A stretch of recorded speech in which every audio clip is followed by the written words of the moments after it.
Morning guys, how we doing? I have decided from this week to start doing 2 videos every Sunday. One is going to be straight to the point, bang, bang, bang, straight through the fundamentals, and I'm literally just going to say, strong, weak, neutral, blah, blah, blah, with really no kind of explanation.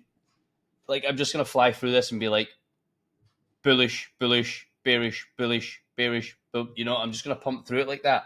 And at the end of it, mark it up. So these videos are literally going to be 5-10 minutes long, okay? I'm then going to make a longer video, which is an educational video, which is going to be then teaching you how I've come to that conclusion. I'm going to make them two separate because some people don't want to actually learn. They just want someone to tell them, this is strong, this is weak, blah, blah, blah, right? So let's get cracking. I'm going to start with AUD, China, and NZD. I always do each pair individually. As you know, if you've watched this for a long time, if you're new to the channel, I do each pair individually, except from AUD, Chinese, and NZD. The reason for this is because these three currencies/economies are very closely correlated, okay? So if one does well, the other does well, blah, blah, blah. So let's have a look. NZD, bullish, but I mean NZD shit. You need a lot of numbers. Decent, very bullish, very bullish. Now, when China's very bullish, it gives strength to Aussie, right? I'll cover that in my next video. Bullish, bullish, bullish. New loans, bullish. Yep. FPI month for month, bullish. Bearish, bullish, bearish, bullish.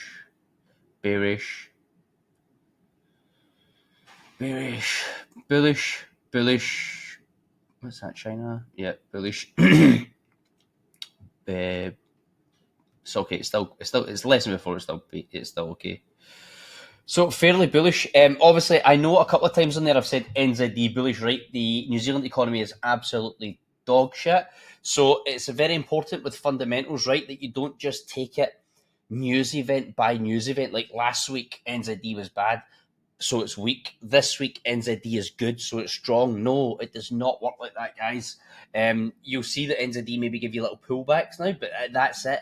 The economy overall is shit, right? And you know that because you do this every single week and you build up that larger picture of where it's going. So I just wanted to point out there without explaining too much because that's going to be the next video. Why have I then said, NZD, yeah, bullish, but then it's, I'm still market down as weak because the economy is weak, all right? You need to see a lot more numbers coming in consistently. CPI, PPI, average earnings, retail, employment, unemployment. You need to see all this going up before you would even consider NZD being genuinely bullish, okay? With just a couple of bullish numbers here, but it's still weak. Now,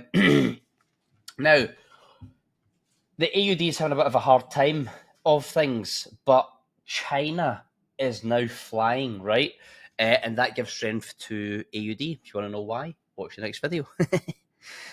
AUD is, let me just think. What did I have it as last week? I had it as week.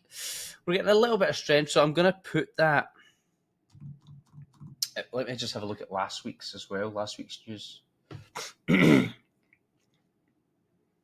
CPI was okay. That was strong. Building approvals weak. CPI strong. Retail sales, yeah, good.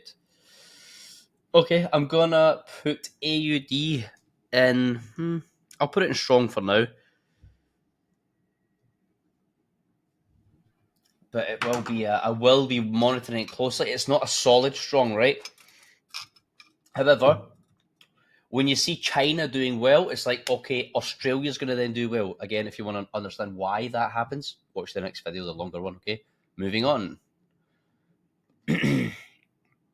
CAD.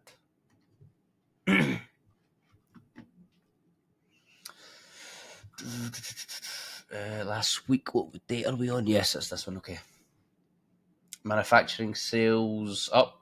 Down, but better than expected. Wholesale sales down. Housing stats down.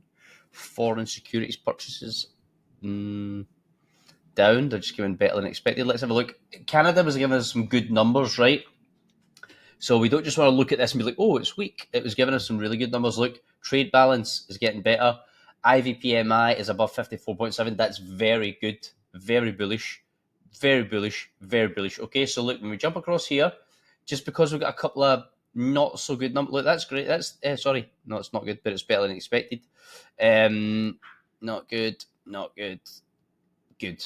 Okay, so just because we've got a couple of these numbers for small things like wholesales and blah, blah, blah, and it's month on month, remember, right?